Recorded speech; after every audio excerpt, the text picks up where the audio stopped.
Now there's another story coming out of this game, and it is the special whistle, or lack thereof, that Asia Wilson is getting. And this isn't the first time. When a reigning MVP starts looking more like a sore loser than a superstar, you know, tensions are high. Las Vegas Aces icon Asia Wilson has officially reached that boiling point. In a heated clash with the upstart Indiana Fever, Wilson's frustration boiled over, culminating in a dirty play against rookie phenom Aaliyah Boston that has everyone in the WNBA talking. To make matters worse for Wilson, The moment right here was so egregious, man. I just wanted to point it out. I had to point it out, dog. There was no way, all right, that you can't tell me that the Asia Wilson whistle isn't a thing. I remember this specific moment, right, where Aaliyah Boston was backing down, trying to put the ball back up, and Asia Wilson gets a jump ball. Her Las Vegas squad is slumping badly while the Fever keep rising even without their injured star Caitlin Clark. The result, Wilson's antics have been exposed. Her team is faltering, and the narrative of the 2025 season is taking a dramatic turn. The Indiana Fever have owned the Las Vegas Aces lately, a statement that would have sounded absurd a year ago. On July 3rd, but the Aces looking a little long in the tooth there in Vegas. That team, that core, just kind of sputtering at this point in time, slow-footed, and that's where I thought that the Fever could take advantage of the Aces, and they did, and Indiana moved quickly. They moved with purpose. They get another big game from Kelsey Mitchell in this one, who continues to just prove that she is a baller, a hooper, and a bona fide. Fever demolished the defending champion Aces 81-54, snapping a 16-game losing streak against Las Vegas. This wasn't a fluke either. 3 weeks later, Indiana beat Vegas again 82-70 on July 24th, clinching the season series 2-1 despite missing their Boston best. was just throwing the ball at the basket and hoping for the best, but she locked down Asia Wilson today. She completely outplayed Asia Wilson. I don't care what the box score says. She completely outplayed Asia Wilson. And if she just made a couple of those bunnies, this wouldn't have been a close game at all. Caitlin Clark. Each time, Asia Wilson simply could not carry the Aces to victory. She's tried to, dropping 29 points in that first blowout loss, but got almost zero help. Her teammates shot a combined 16%, and no one else scored more than 6 in that game. Wilson has been visibly agitated, jawing at officials after whistles and letting out sarcastic laughs when calls didn't go her way. At times, she acted like the main character. Indiana Fever without Caitlin Clark go up against the Las Vegas Aces and last year's MVP, Asia Wilson, and walk away with a W, 80-70. That player right there, Natasha Howard, she came alive in the third quarter, dropping 11 points in the third quarter, giving us the lead, a 27-point third quarter without Caitlin Clark. Who would have thought this team can score over 20 points in a quarter without Caitlin? On the court, protesting every bit of contact, but none of it changed the outcome. The Aces still lost again and again. The WNBA referees look. If you are enjoying, please subscribe. It's clear why Wilson is on edge. Las Vegas has arguably been the WNBA's best team ever since drafting her. The WNBA referees look at Asia Wilson literally mugging somebody, literally reenacting the now infamous Coldplay concert hug heard around the world that had 9 million memes made about it over the last week, when she's literally remaking that on the court by just mugging Aaliyah Boston. Oh, shit. Them WNBA referees turn into Ray Charles. They swallow their damn whistles. In 2018, they've won 2 championships in that span, so a mediocre 0-5-0 record is not what she expects. Yet after the latest Fever defeat, the Aces sat at 12-12. Looking up at the Fever's 13-12 in the standings, that's right, Indiana, a team that hadn't made the playoffs in years until last season, is currently ahead of Las Vegas. Wilson is by all accounts fed up with her team's form this season, and as her frustration mounts, it's manifesting in some ugly ways on the court. The flashpoint came in the July 24th matchup, and it was impossible to miss. Early in the second quarter, Fever center Aaliyah Boston got the ball down low and battled for position against Asia Wilson. Boston was fighting. Asia was terrible. Like, absolutely terrible. I don't care that she had 20 points. The fakest 20 points ever. She was terrible. She was absolutely terrible.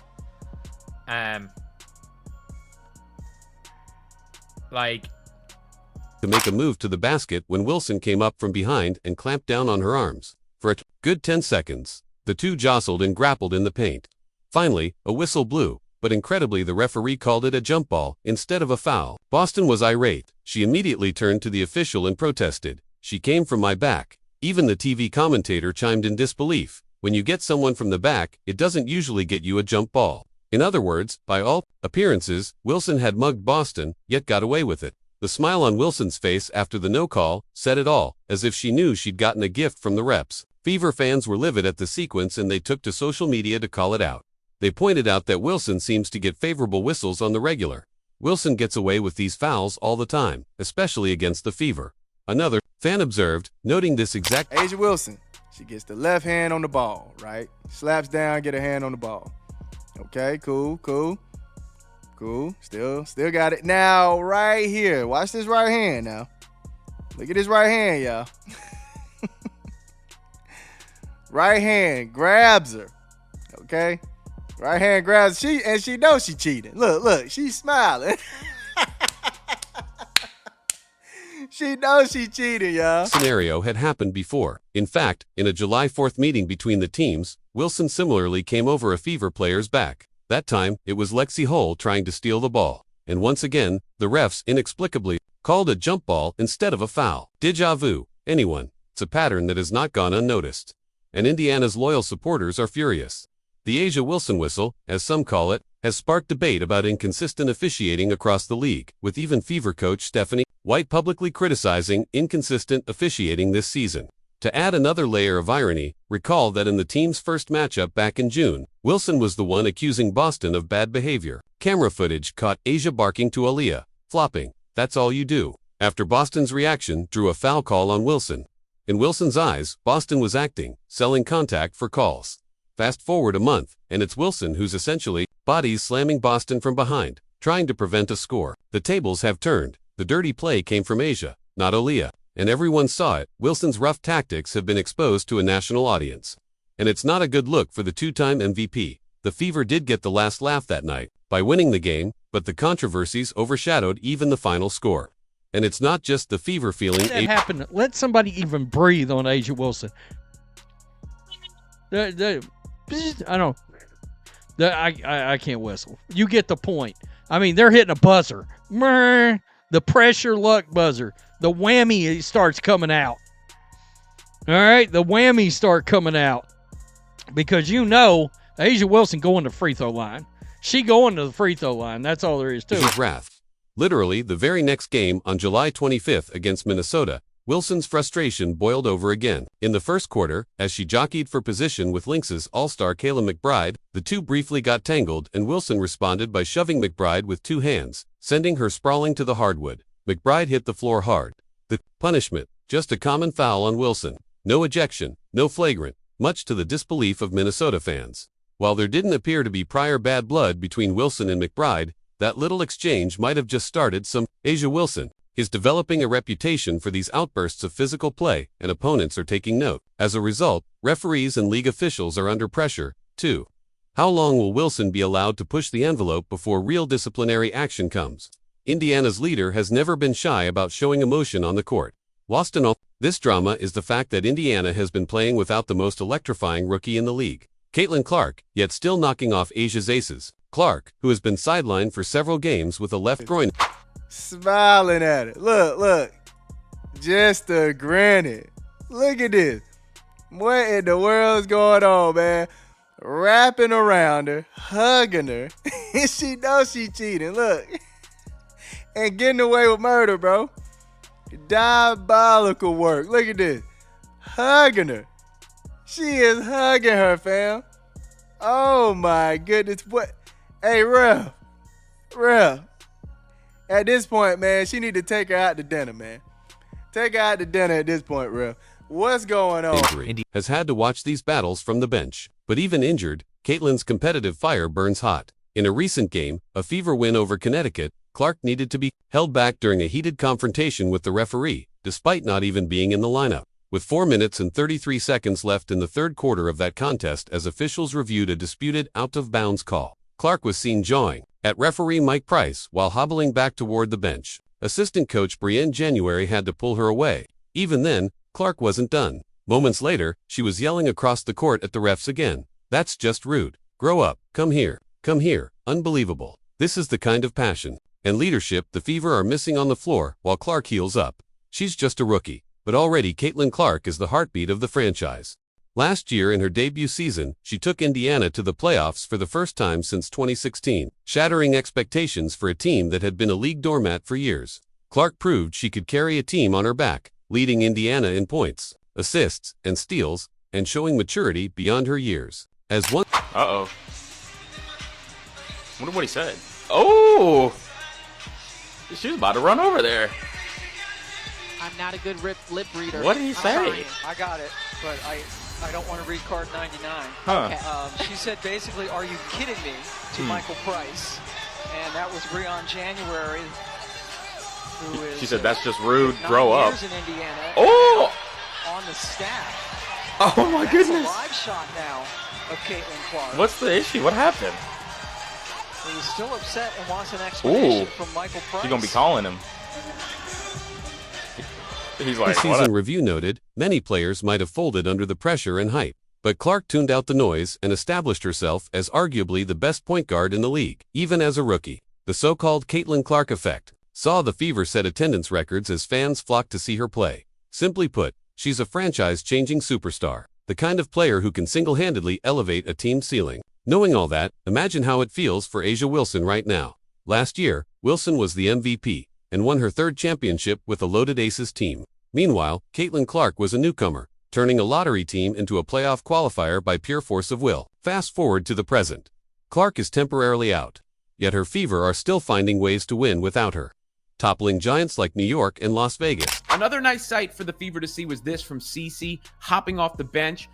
You don't want to read too much into it, but it's something, right? Obviously, she gets a little frustrated with the officials, and Stephanie White was frustrated with the officials in this game as well. But you see Caitlin hop right to her feet there with no hesitation. Right up.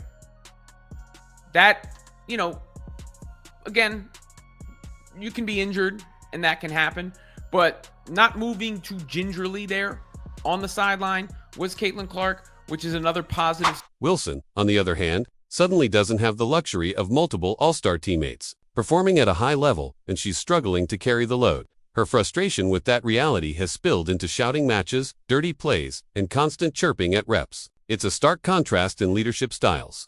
Clark's fiery competitiveness lifts her team's energy even from the bench, whereas Wilson's boiling frustration seems to be dragging her team down. One of the big storylines emerging from this saga is the comparison between A'ja Wilson and Caitlin Clark in terms of carrying their teams. Wilson is a two-time league MVP and a WNBA champion, a proven superstar, but this season is testing her in new ways. The Aces have been depleted by injuries and player departures, and Wilson has been forced into a one-woman show on many nights. She's still putting up. Aaliyah Boston's like, come on now, let me just run it. She's mad as hell. I don't blame her. I mean, I don't blame her. Look at this. Look at this. What are we doing? Referees, where are the officials? Where? Then comes the loving embrace. Where are the officials? Look at that. Look at Asia's face. She knows the referees are going to give her the whistle. She knows it. Look at that. Yeah, look at it. Look. Body numbers, over 22 points, 9 rebounds per game. Yet, the Aces keep losing. In that 81-54 embarrassment to Indiana, Wilson scored 29 points on efficient shooting, and the rest of her squad managed a measly 25 points combined. She took a 531 team from 2023 and turned them into a playoff team. In 2024, as a rookie, she led the Fever in almost every category and never shied away from the moment. Clutch shots, fearless drives, barking at veterans on the court. Clark established a culture of competitiveness in Indiana that had been missing. For a long time, her efforts paid off with a postseason berth, the Fever's first in 8 years, and a Rookie of the Year award. It's no wonder the Fever players rally around her. Even while injured, her presence on the bench, standing up and shouting encouragement or critiques at the refs, fires up the team and the crowd. So, when Wilson and the Aces faced the Fever without Clark, many assumed Vegas would roll. Instead, the opposite happened. Indiana outworked and outhustled Las Vegas, revealing the cracks in the A's armor. Players like Kelsey Mitchell, Aaliyah Boston, Natasha Howard, and Alyssa Smith all stepped up by committee to fill Clark's void, showing off the Fever's depth and heart. The Aces, by contrast, looked disjointed and overly reliant on one star. Wilson. Caitlin Clark sitting right here, man, after I think it was a tough shot by Aaliyah Boston and nothing was called. Let's take a look at this, man. Look at Caitlin Clark jumping like crazy. Oh my goodness. Caitlin, you have to sit down, man. Sit down. Oh. Get her 20-plus points. Sure, she had 20 in the July 24th loss, but it didn't matter. The Fever were the better team, plain and simple. In back-to-back meetings, this has to sting for Asia. It undercuts the narrative that she's the ultimate team carrier. In fact, Wilson got a taste of what Clark dealt with last year, facing a strong opponent with little help. And unlike Clark, Wilson couldn't will her squad to the finish line. With the Aces hovering around 0-5-0 and looking nothing like contenders, MVP voters have turned their eyes elsewhere. Chief among the new favorites is Napheesa Collier of the Minnesota Lynx. Asia Wilson's frustrations and dirty play on Aaliyah Boston have shown that the balance of power in the WNBA appears to be shifting. Wilson's Aces look vulnerable. Her MVP reign is under threat and her temperament is raising eyebrows. On the other side, the Indiana Fever, powered by a fiery young star, are on the way up, playing fearless basketball and gaining respect.